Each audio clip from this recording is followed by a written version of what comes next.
Avez-vous déjà pris le temps de réfléchir au psaume 23 et à ce que cela signifie vraiment lorsque David dit « Tu oins ma tête d'huile » ? C'est une de ces phrases qui sonne bien, mais lorsque vous creusez un peu plus profondément, vous découvrez une vérité incroyablement profonde. Aujourd'hui, je veux vous parler de cela, car il y a un secret dans ce psaume qui peut complètement changer votre façon d'affronter la vie. Imaginez ceci, avant d'être roi, David était berger. Il connaissait tous ceux qui accompagnaient le soin d'un troupeau de moutons.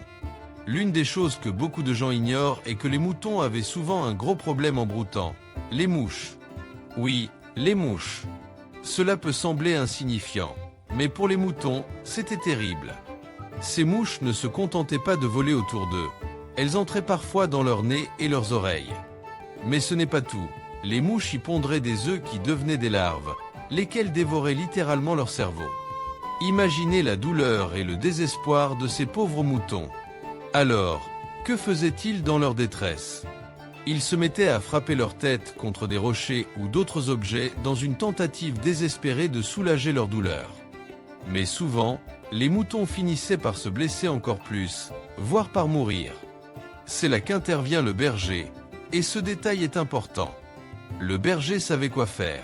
Il prenait de l'huile et l'appliquait sur la tête des moutons. Cette huile agissait comme un répulsif naturel, éloignant les mouches et protégeant les moutons de ce tourment. David, inspiré par son expérience de berger, a écrit ce psaume. Et lorsqu'il dit « Tu oins ma tête d'huile », il parle de bien plus qu'une simple pratique agricole. Il nous offre une puissante leçon spirituelle. Dans la Bible, les flèches symbolisent souvent les attaques démoniaques, et le diable lui-même est appelé Belzébuth, ce qui signifie prince des mouches.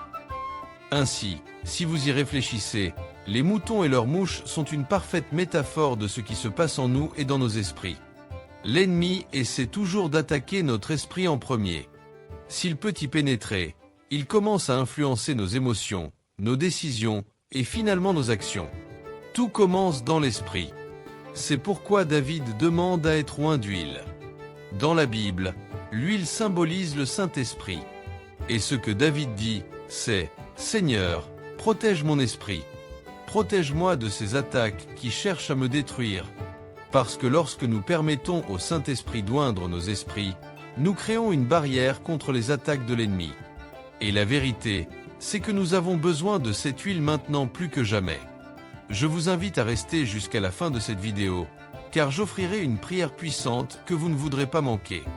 Nous vivons dans un monde rempli de distractions, de problèmes, de mauvaises nouvelles, et l'ennemi est toujours prêt à tirer parti de la moindre faille que nous laissons ouverte. Si nos esprits ne sont pas protégés par le Saint-Esprit, il est facile de sombrer dans l'inquiétude, la peur, l'anxiété et une foule d'émotions négatives. C'est là que tout se connecte. Le Saint-Esprit est cette huile qui nous protège.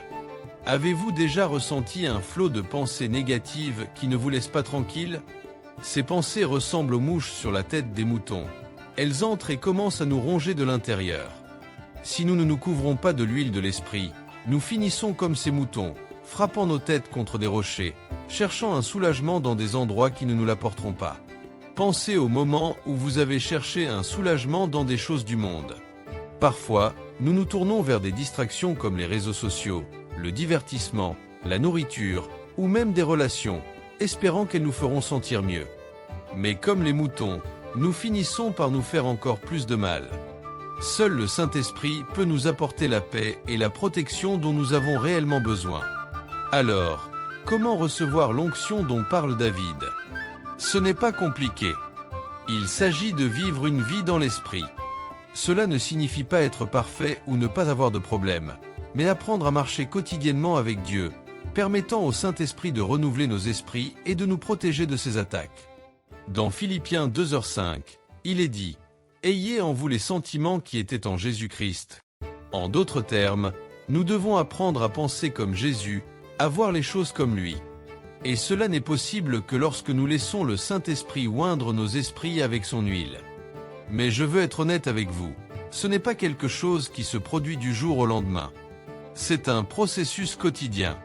Tout comme le berger qui doit régulièrement oindre ses moutons, nous avons besoin de cette onction constamment. Chaque jour, lorsque vous vous réveillez, demandez au Saint-Esprit de protéger votre esprit. Ne laissez pas les mouches de l'ennemi entrer dans votre tête. La vie peut être difficile, et souvent, nous nous sentons bombardés par des inquiétudes, des peurs et des doutes. Mais lorsque nous laissons le Saint-Esprit oindre nos esprits, nous trouvons la paix au milieu de la tempête. C'est comme si, soudainement, les mouches qui nous tourmentaient ne pouvaient plus s'approcher. Elles n'ont plus le même pouvoir sur nous, car nous sommes protégés. Et je veux que vous vous rappeliez quelque chose de très important. L'onction n'est pas seulement là pour nous protéger, mais aussi pour nous fortifier.